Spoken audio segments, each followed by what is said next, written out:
Hello and a warm welcome to this video. Thank you very much indeed for joining it. You're looking at a picture of George Vertue, who was born in 1684, died in 1756, who was England's most distinguished engraver. He was also an art historian and an antiquarian. I've called this program George Vertue Knew, and those who are familiar with this channel will know exactly what it was that he knew, because this title apes the titles of many other presentations on the channel, in each of which I take a contemporary or near contemporary of William Shakespeare and show that he knew that William Shakespeare was the pseudonym of the poetical and playwriting Earl of Oxford, Edward de Vere. So please do catch up on some of these other ones if you haven't seen them, as corroboration really sorts the matter out of Shakespearean authorship, and it means that we can now move on into what's called the post-Stratfordian era. We don't have to waste any more time looking over those tired old arguments, go round in circles and mean nothing, saying that William Shakespeare of Stratford was the actual author of things like Othello and King Lear. This is a picture that purports to be William Shakespeare of Stratford. I don't think it is. I don't think many people think it is. We don't really know who is depicted here. He looks possibly Spanish, possibly Portuguese. One would have thought of the mercantile class, possibly from the early-ish 17th century, mid to late 17th century. We don't know. There's one rumour goes back a long time saying that a man who loved Shakespeare got his friend to sit for this portrait on the basis that he thought his friend looked like how he imagined Shakespeare to be. But we don't know. What is interesting about it is known as the Chandos Portrait because it was owned by Lord Chandos at some point, now in the National Portrait Gallery. What is interesting about it is that it has a very long history of being associated with William Shakespeare of Stratford that goes right back to 1709. George Vertue copied it and made a picture of Shakespeare. You know that when you make an engraving, it tends to go the other way around, so it's inverse. If I flip it, you'll see that it is very obviously copied from the Chandos portrait, or known as the Keck portrait then. You'll notice that Vertue has made a few changes to it. He's made the hair a little bit blonder. He's given the nose a more aquiline, aristocratic look. He's opened the eyes wider to make him look less shifty. He's tidied up the beard. He's put the mouth in some sort of order. And he's clothed him in an aristocratic doublet. That's to say, the sort of doublet that an aristocrat would be seen to be wearing around the time of Shakespeare. Was George Vertue trying to tell us in 1719, when he made this engraving, that William Shakespeare was an aristocrat, was Edward de Vere, the Earl of Oxford? Well, you can't really tell from this evidence alone, though it is quite interesting that 5 years later or so, he drew the monument at Stratford-upon-Avon and placed upon it once again the Keck Chandos head. A very strange thing to have done. I mean, either he was standing in front of the monument when he drew it and saw that it didn't have that, or that he was somewhere else and he imposed this head upon it. Certainly is not the head that we see in the 1630s when Dugdale draws the monument, nor is it the head that we see now. So something is going on here, and there are many who suspect that George Vertue was involved in some clandestine way in redesigning the monument or making it look different than what it originally was. And he was actually part of a late cleanup of the Shakespeare conspiracy, going up to Stratford with his patron, Edward Harley, and messing about in the records and redesigning things. We know, for instance, on that trip that he made a little sketch of the monument, and you can just make out from this very brief sketch that he has once again decided to superimpose his own 1719 picture of Shakespeare onto the monument. So rum goings on indeed. A little later he drew this picture, or engraved this picture of William Shakespeare, basing it upon the favourite possession of his patron, Edward Harley, this tiny little miniature. Now, this is discussed in an absolutely brilliant video by David Shakespeare, no relation, which is on YouTube, and I urge you all very strongly to look at it if you have the time. It's called Is This the Face of Shakespeare? And he notes how on the back of the picture it says Shakespeare, Oxford, and he'll explain all of that and what it's about. I just want to say that it is from his excellent video that I was inspired to make this one, because he mentions in passing another picture by George Vertue, and I felt I could build upon his remarks to show that George Vertue definitely knew that Edward de Vere was using the pseudonym William Shakespeare. So that's what this is going to be about. It's going to be about this picture, which was drawn originally as the design for the title page engraving of a great work by George Vertue. It's the History of British Art, which would have come out in several volumes. Unfortunately, very sadly, it was never made into engraving because the patron who was sponsoring it, Edward Harley, died in the year this picture was made. So the book actually never got published in Vertue's lifetime. But this was the design, and it was obviously very important to him, this book. He started writing it in 1712. This picture was done in 1741, so it was a huge labour of energy writing about the arts in Britain for Vertue, and it obviously mattered to him enormously, and therefore one can assume that this picture mattered to him enormously, and so we're going to look very closely at what it is telling us. You can see that he is sitting in a library with some books very high up there in the shelf, some pictures below it. Here you see a bust of Charles I, and this is a bust identified by David Shakespeare as the Blomendale bust, and I'm sure he's absolutely right about that. It has to be correct. And this should tell us whose library Vertue is sitting in. Unfortunately, we seem to have lost trace of this particular statue in 1741, so we can't be absolutely sure, though that I am as certain as one can be that he is in the library of Frederick, Prince of Wales. Prince of Wales was the heir to the throne. He was a great collector of Stuart memorabilia. He identified himself, although he was a Hanoverian, more with the Stuarts, and he collected the paintings and collections of Charles I. He got a miniature made of Charles I, and he may very well, as a great collector of these things, have bought this bust of Charles I, and you can see that it sits on a cupboard full of paintings, which I would suggest are the paintings from the collection of Charles I that were collected up by the Prince of Wales. And you'll see down at the bottom there is the crest of the Prince of Wales, a crown with 3 feathers coming out of it. So that's what I think is going on. Looking on at this picture, you can see that George Vertue has portrayed himself staring directly at us, at the viewer, holding a lovely little picture. Looks very nice, a very pretty frame. And then with his right hand, he's pointing to another portrait. He's signed his name, George Vertue, 1741. And then you might think rather oddly, he's written his name very big, G. Vertue, right underneath it. And another element that we're going to look at is this 3-word motto, honor alet artes, which comes from Cicero. Cicero had a weird peculiarity that instead of saying honor, he said onos, so he's actually said onos alet artes, but it's the same thing, and it definitely comes from Cicero. And we'll look at that and see how it connects, because there is a deep, clever conceit going on here that needs to be carefully unravelled. The first thing, of course, is to look where he is pointing, or look at the fact that he is pointing. Pointing in pictures is very, very important. People don't paint pictures of people pointing, let alone themselves, if they're not doing it for a reason. They're trying to draw our attention to something that is relevant and interesting. I have put many presentations already online, which shows the importance of where people are pointing and what that means, and the hidden messages that come out through pointing, not just pointing the fingers, but also the line of sight, the direction where people are looking. And as I say, if you don't take this into account, you will miss a vital, important and central part of a message.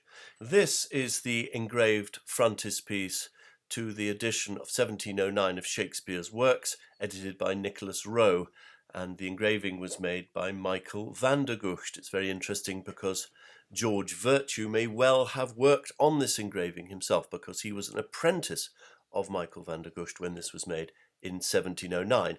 It was, as I say, the earliest evidence that we have that the portrait, the Chandos portrait, was treated as a portrait of Shakespeare. It's clearly based on that portrait.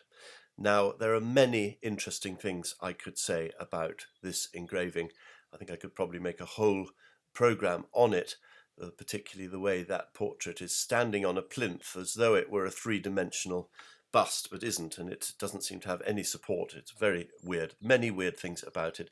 I just want to look at the inscription, which you will think straight away is a very straightforward declaration of Stratfordianism. Master William Shakespeare, Ob, that means he died AD 1616, 8 in the year of his age, 53. Well, indeed, it does look like a straightforward declaration of Stratfordianism. A brilliant scholar called John Anthony, who has his own YouTube channel, has looked into this a bit more carefully and realizes that it is telling us something quite different from what it appears to be telling us. I do strongly recommend that you look at John Anthony's work on YouTube. It's very interesting indeed. And of course, what John Anthony did is the correct thing that any art historian should be doing, is saying, why are certain things on this inscription being so obviously pointed at? If you look at the laurel twig that is being held in the hands of Comedy on the right there, you'll see it is pointing directly at the letter M. M in Latin numerals is 1,000, but also in Gematria it is 12, because it is the 12th letter of the Latin Roman alphabet. Don't forget that there is no J in Latin Roman, and that people like John Dee and all the great thinkers of that age said you cannot use the English alphabet for Gematria. That wasn't part of God's original thinking and creation, and the only alphabets that are relevant to Gematria are Latin, Ancient Greek and Hebrew. So using the Latin, M is 12. If you look where the reed of that oboe or shawm is pointing, it's very clearly pointing at 5. In fact, you could even say that the twig that Comedy is holding is pointing through M to the 5, and 5 and 12 are, of course, 17. One is inspired to add, is one not, by the very word add that seems to be sitting in the centre there. So if you add 16 and 16 from the date 1616, et, which means and, 5 and 3, then you come to 40. 1740 is a number I know that will resonate with many of you who have been watching the researches I've been putting up online, because it crops up again and again and again as the connection between Edward de Vere and Shakespeare, just as the 3 times 3 is something that occurs many times. What else can you see on this inscription that's drawing attention to itself, that's sticking out rather? Well, I would say the letter R right at the very top. That is the 17th letter of the Roman Latin alphabet. R is 17, and if you count all the letters and characters, including the double V of William, you have exactly 40 characters. All things come in threes. Omne trinum perfectum est. Everything in threes is perfect, or sometimes said tria sunt omnia, threes are all. So can we see anything else that's being pointed at? Can we find another 1740? Well, if you look carefully, you'll see a shadow at the top right that is pointing, I think, very obviously back to that letter M, which we know is 12. So reading that William backwards, we have 12 plus 5, and then at the other end, the double V, V being 20 in Latin Gematria, so 2 20s are 40. Yes, we have 3 1740s, which is very telling indeed. It means that that odd inscription can indeed be read, can be interpreted as 3 1740s. If you know what this is all about, you'll be feeling very comfortable. If you have no idea what this is about, you'll be thinking that I am completely stark staring bonkers, and that you are bewildered and you're hovering your finger over the switch off button to say this is all rubbish. If you're doing that, I do urge you, before giving up, to look at a presentation I put online called The Divinity of Man. In the first half of that, I have explained precisely what this 1740 is all about, how Edward de Vere used it as a code to connect his own name to the Trinity. John Dee, the spiritual sage of Queen Elizabeth's court, urged his followers to contemplate number and to find the number of their own name and to align it to the Trinity. This was a slightly blasphemous idea in those days, that man is the fourth part, the unseen part of the Trinity, the Quaternary that is concealed within the Ternary, symbolized by three triangles and also by the famous triple tau with its concealed upside down T in the center of it, that two symbols used nowadays by the Royal Arch Freemasons, to which all of this is clearly linked. Well, I brought this up mainly to show how pointing is important, but also to show the connection of Vertue to this particular picture and to this whole idea of the Quaternary concealed within the Ternary. That Quaternary, of course, in this instance, being Edward de Vere, who found the number 1740 to align himself to the Trinity. All is explained, as I say, in the video on YouTube called The Divinity of Man.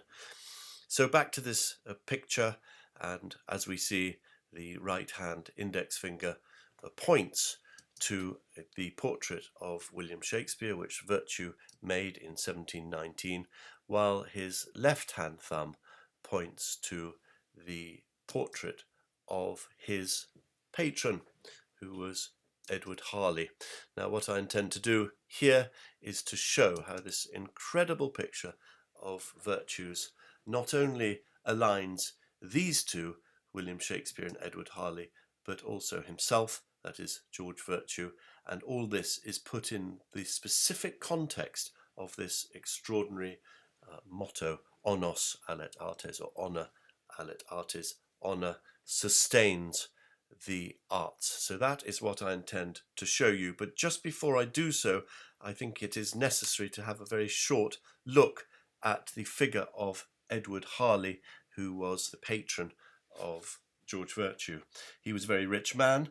He was a great collector of manuscripts and artworks, and of course a patron of the arts and a great lover of Shakespeare.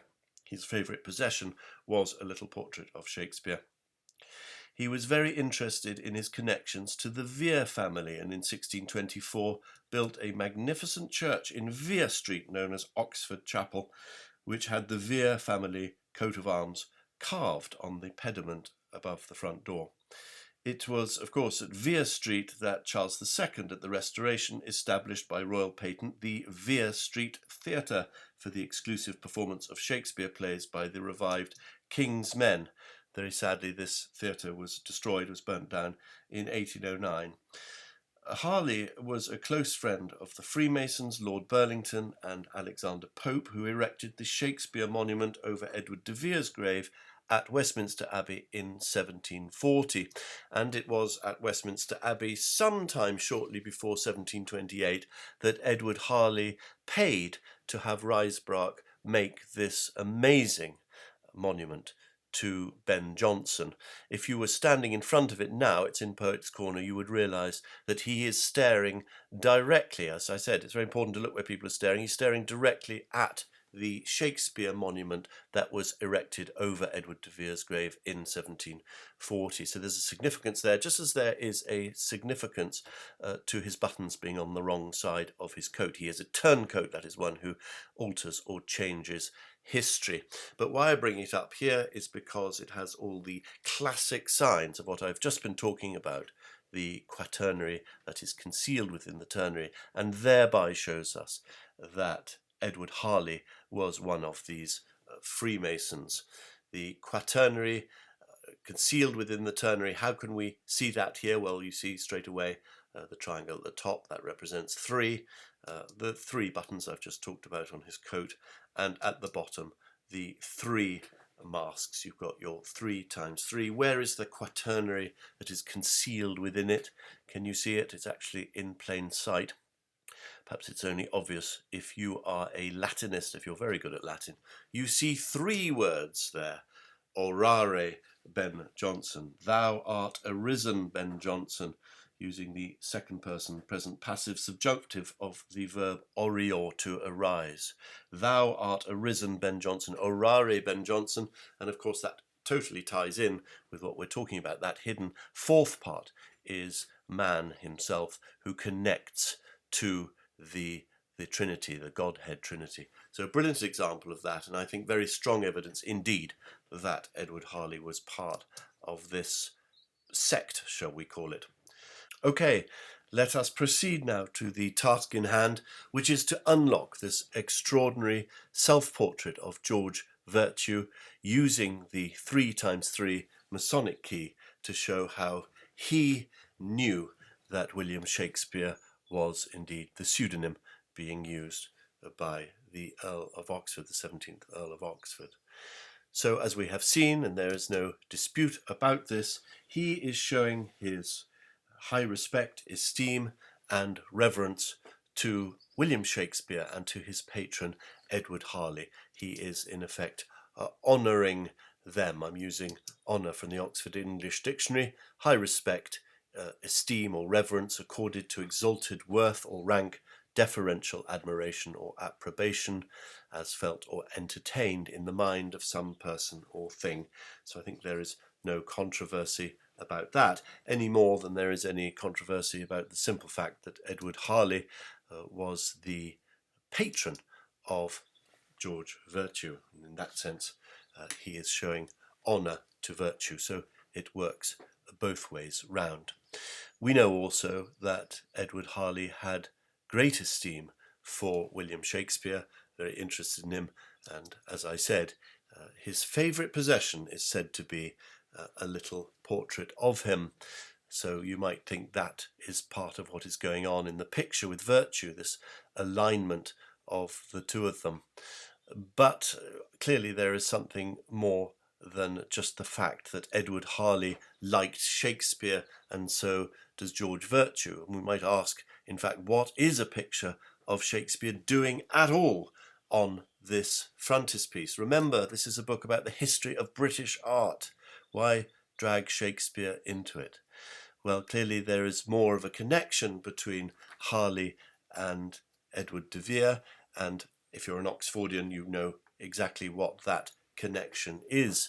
They share not only their Christian name, Edward, but also their honour, the honour of title, that is Earl of Oxford. Both of them are Edward, Earl of Oxford. Now look at the picture again of Vertue looking at us and challenging us to work out that connection with the frame very deliberately on Edward Harley, showing Oxford, the earldom, the raised pearls on the coronet, pointing out very obviously that he is an earl and has the same title as Edward, Earl of Oxford. I use honour, by the way, here in a secondary meaning in the Oxford English Dictionary: exalted rank or position, dignity, distinction.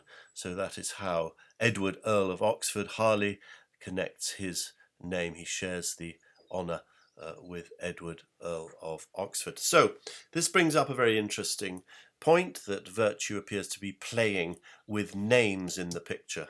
That's certainly the impression that he's giving as he points to one. Now look under the arm that points to William Shakespeare. You see his own name, Vertue, written very big. Now if he's playing with names, there is no question that he would recognise, he would be aware that his own name, Vertue, contains the honoured name of Vere.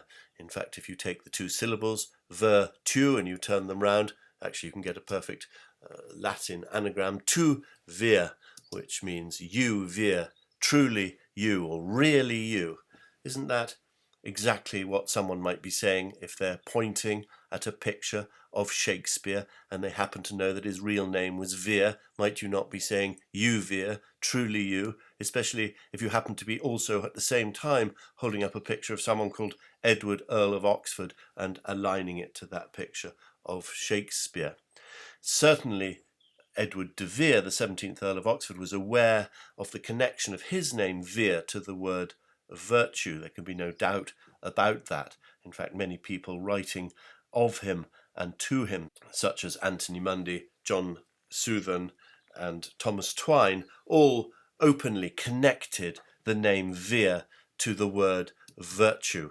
So once again we can say that George Vertue is sharing a name, sharing the honour of the name of Edward Vere, just as Edward Harley is sharing the honour of the name and title and dignity of Edward Vere. So there's a great connection there. And this, of course, brings us straight to the matter of honour alit artes.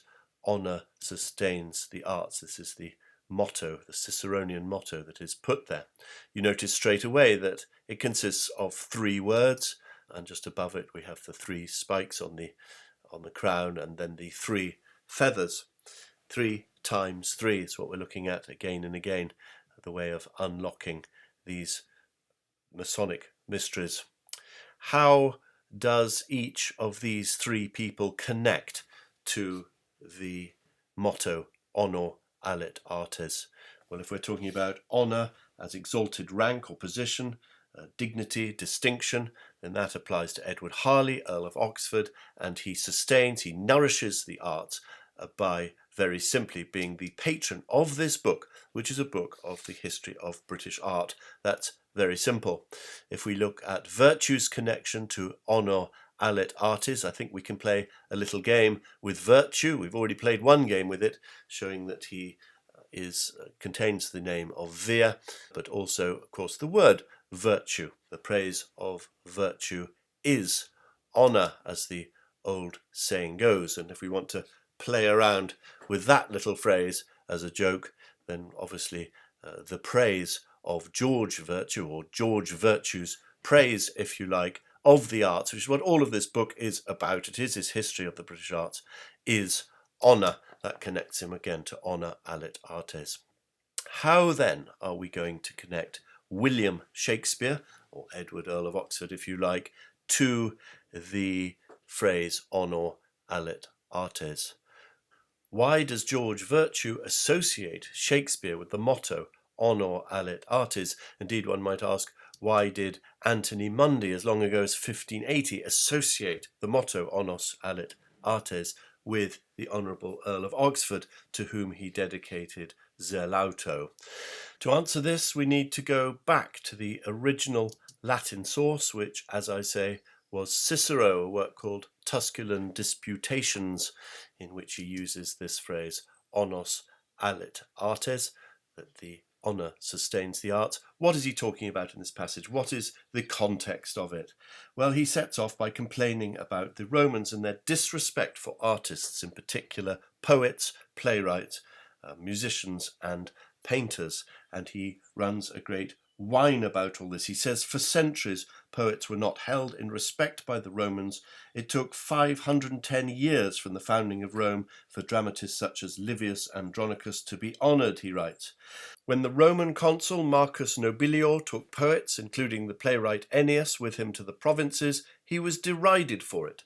The dishonour in which poets were held by the Romans meant that few even bothered to study these arts. And he concludes the passage, if Fabius, a man of noblest family, had only managed to win fame for his work, the Romans would have had many artists as great as the Greeks, Polykletos and Parrhasios. Honour nourishes the arts. So you can see very plainly what he's saying. He is complaining about the fact that the Romans held Nobilior and the very noble Fabius in dishonour for patronising the arts, or for writing and creating the arts. Now, how does this apply in any sense whatsoever to William of Stratford? Well, of course it doesn't. It applies very specifically, as Anthony Munday knew, to Edward de Vere, the Earl of Oxford. As Ben Jonson's friend said, it is ridiculous for a lord to print verses. 'Tis well enough to make them to please himself, but to make them public is foolish. Edward de Vere was living in an age where it was infra dig for a nobleman to be writing plays and writing poems and publishing them and doing anything like that. That is why he had to be a concealed poet. That is why he could not be honoured by his age. And that is precisely what Cicero is complaining about that the Romans did. So you can see that this connects in Vertue's mind, not William Shakespeare of Stratford to the motto honor alit artis, but through the original Ciceronian contexts, it connects Edward de Vere to that motto. So once again, we see how the Freemasonic 3x3 key can be used to open up a rather oblique reference to William Shakespeare as the pseudonym of the Earl of Oxford. We see how Vertue binds himself to Edward Harley, Earl of Oxford, to William Shakespeare, binding each of the three in honour 3 times. And there is, of course, this beautiful idea of the honour of Vertue himself, who, a bit like Ben Jonson, probably felt a little bit guilty that he'd been messing around, allowing the ignorant to be muddled into supposing that William Shakespeare was the man from Stratford, when in fact he wasn't. And Vertue, in his most important work, in the title page of his great book on British art, has decided to preserve the truth in that quaternary, of course, that is concealed within the ternary, the quaternary quite obviously being Edward de Vere, the concealed poet among the three, George Vertue, Edward Harley and William Shakespeare. I very much hope that you've enjoyed this. I hope that you've understood it and that you will subscribe to these presentations and press that little bell button, so each time I put something new down, you will be there and ready and willing and excited, not only to watch it, but to place your comments and remarks and ideas, which I find very interesting and very helpful, in the comments section underneath it. Thank you very much indeed for watching this video.